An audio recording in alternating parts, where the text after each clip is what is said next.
Hello viewers, Super GT here, and I'm finally back on Forza 7 for another video for you. Okay, so I've dressed up quite suitably as the crash test dummy. This is hopefully going to be the most appropriate wear I could have for the upcoming races. And the first race is here at the capital of chaos, Rio de Janeiro, in S-Class. We're going to do a bunch of S-Class races and a couple of A-Class as well, my favourite two classes. Let's see how this goes. Okay, so first lap. Obviously it's going to get very congested. I was down in 17th momentarily, but by hugging a nice tidy inside line, we can quite casually got the inside of 8 people. Immediately into 9th, a net gain of 8 in about 5 seconds. Really good stuff there. Okay, so it's been a year since Shameful ramming attempts. Are we going to see more Shameful ramming attempts a year on from that fateful video, which is now my most viewed video actually of all time? So going through the love tunnel, we're just going to casually go underneath a Ferrari, as you do. You know, this is just normal things you see in the Rio love tunnel. So are we going to see those Shameful ramming attempts? Is it going to be cleaner? Is it going to be dirtier? What can we expect from our Forza experience here? It's been 2 years since the game came out, and of course since the game came out, the game has changed quite a lot. When it came out it was, well, a glitchy mess, I think is a fair description, as this Porsche goes flying into the wall. Just kind of forgets that there's actually a corner and just decides to pay homage to the tyre barrier. So, okay, up in 6th place, up behind a nice group of 4.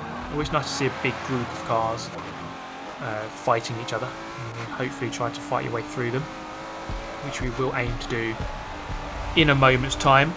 So that was a fairly successful first lap. Started 16th, down to 17th at one point, end it in 6th place.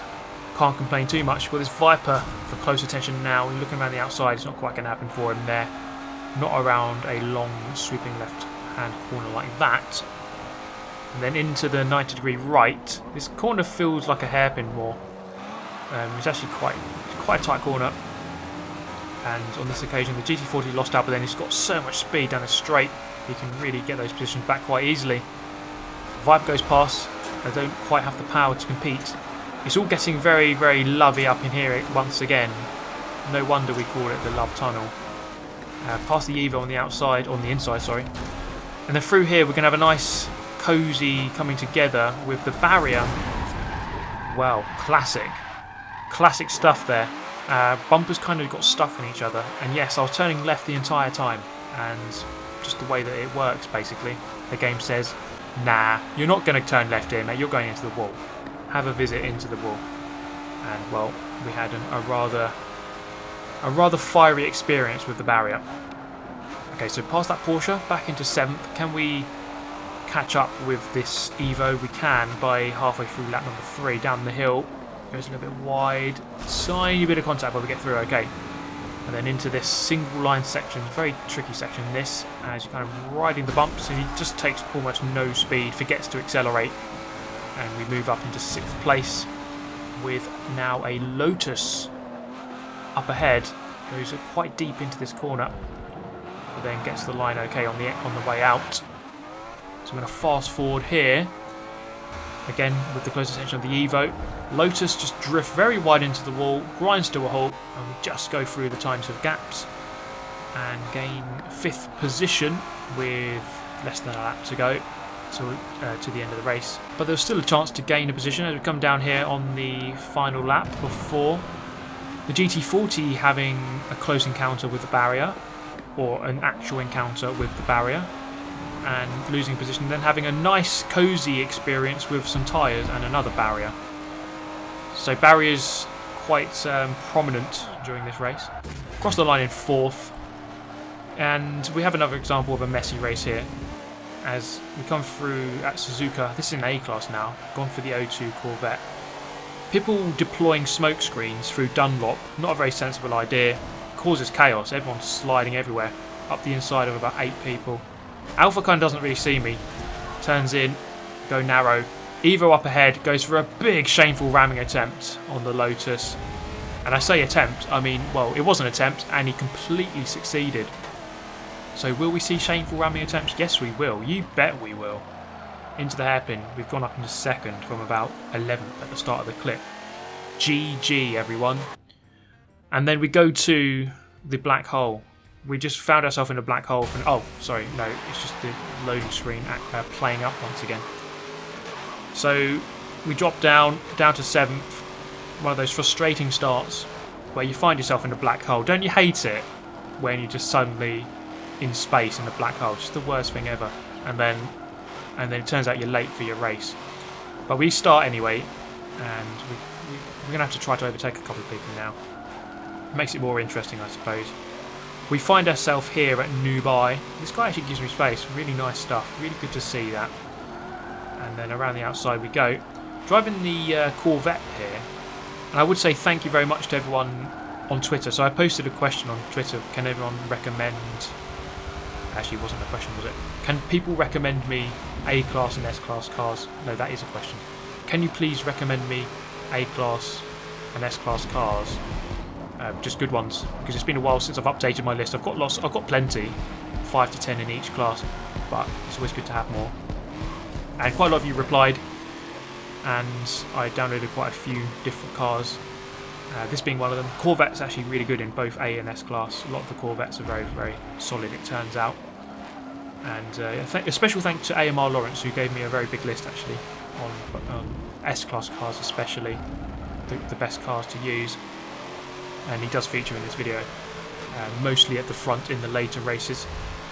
So this race was really good actually. This one settled down, and these top two had about three seconds ahead. They had a nice gap, and over the course of the 4 laps, or the 3 laps we've done so far, I managed just to reel them in slowly by about a second a lap. And we get to this point here where there's 3 of us fighting for the lead with 1 lap left to go. So let's see how this one resolves itself.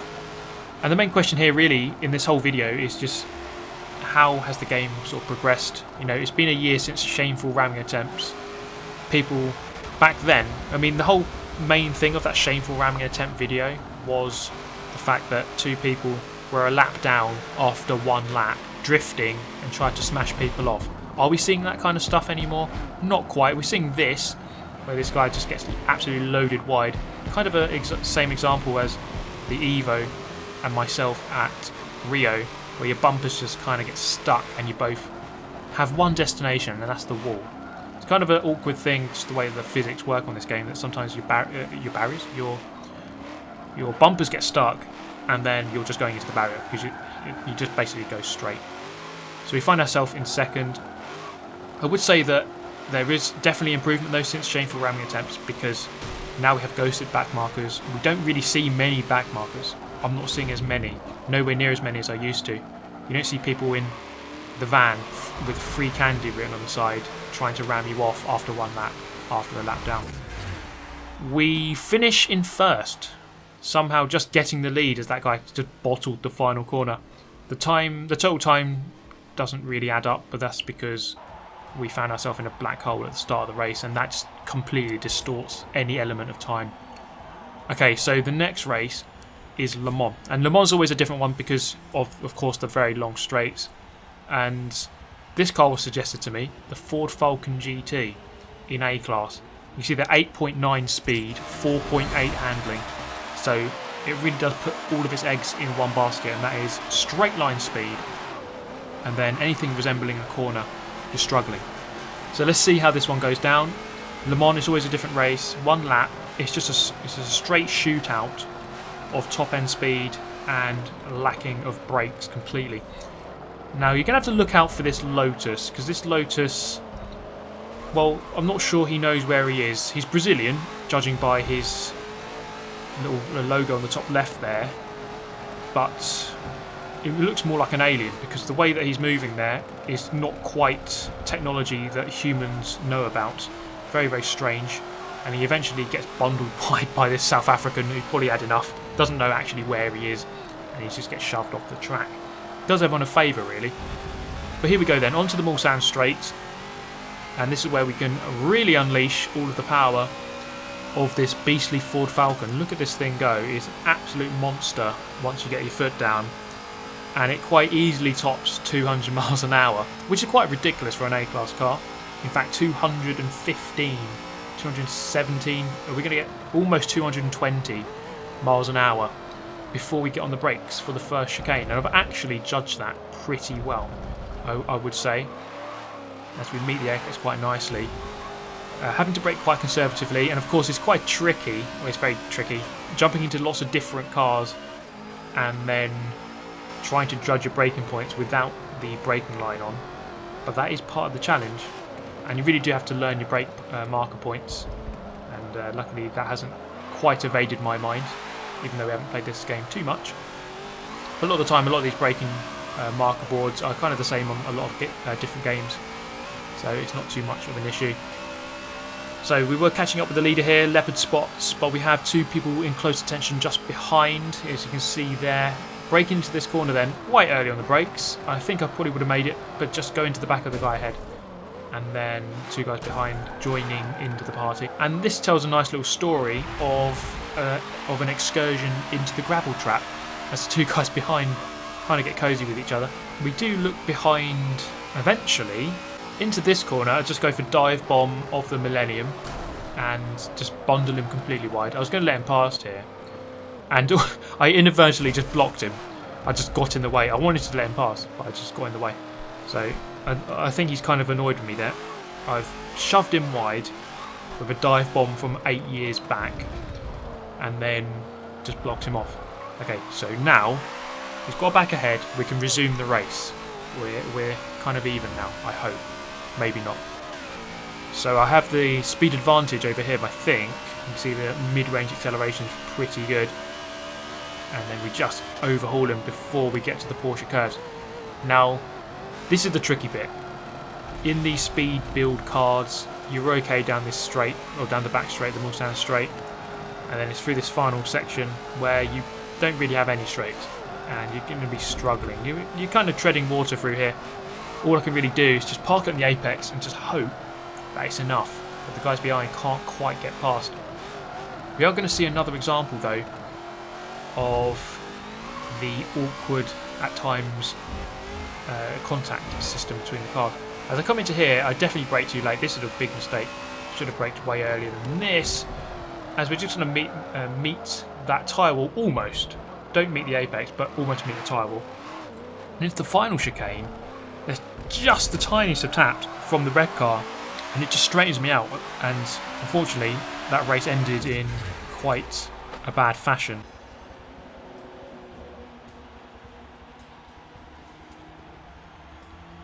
Okay, so a bit of spontaneous mounting in the Le Mans pit lane, but we move ahead to Yas Marina.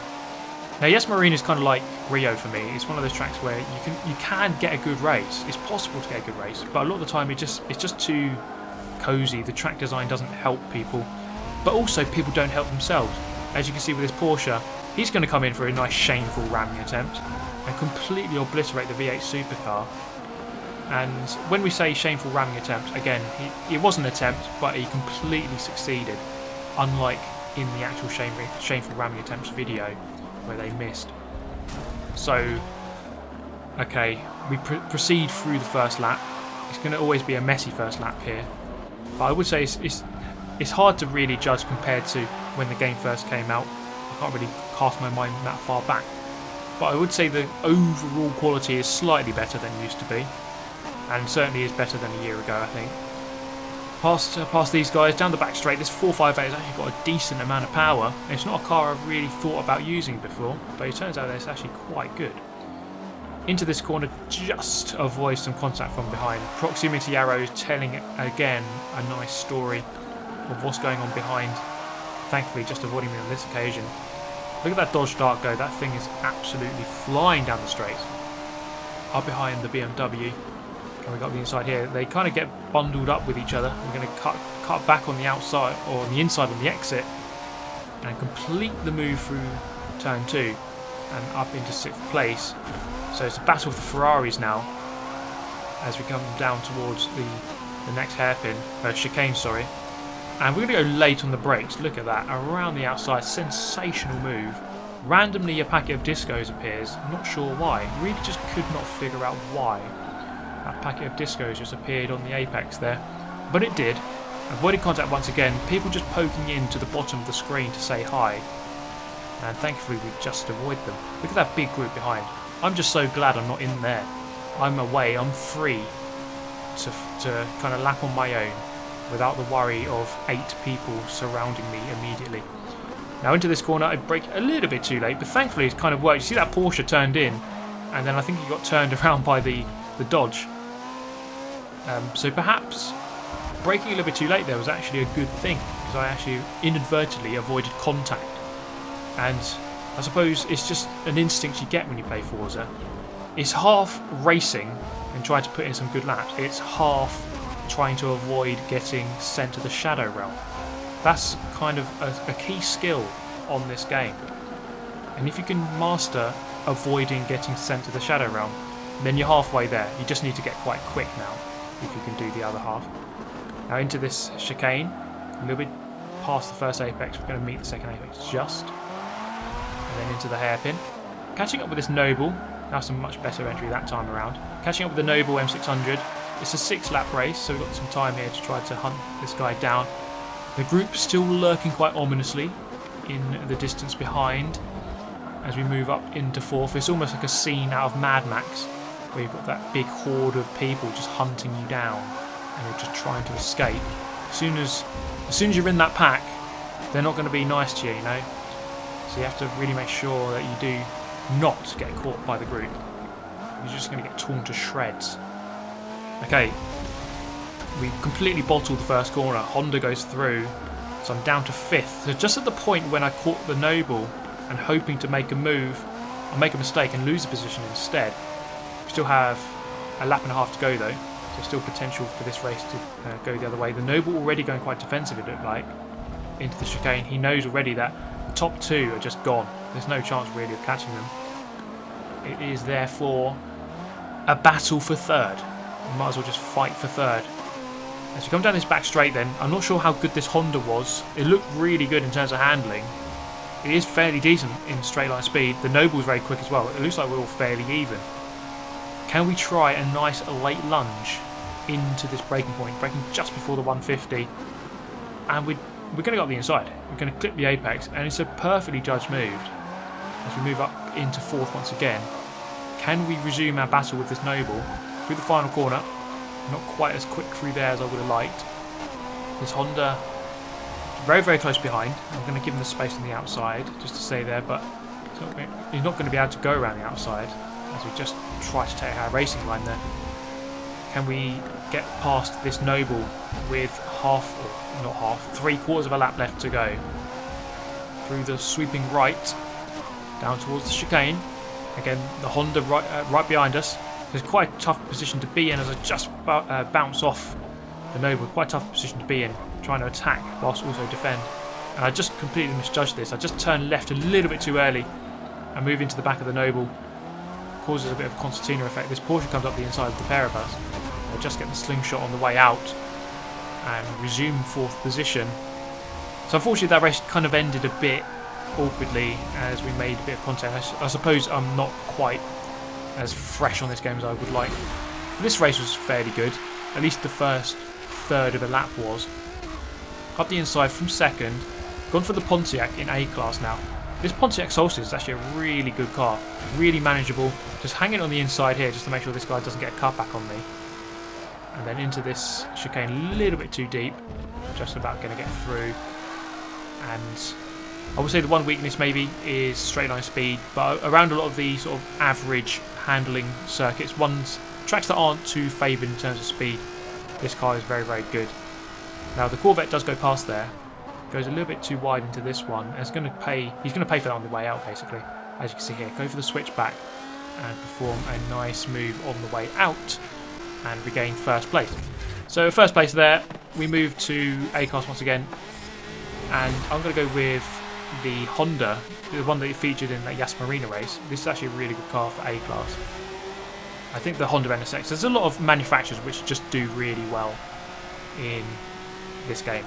and I think Honda is one of them. They're through the second corner, and we're going to pull off a tactical Super GT bottle here.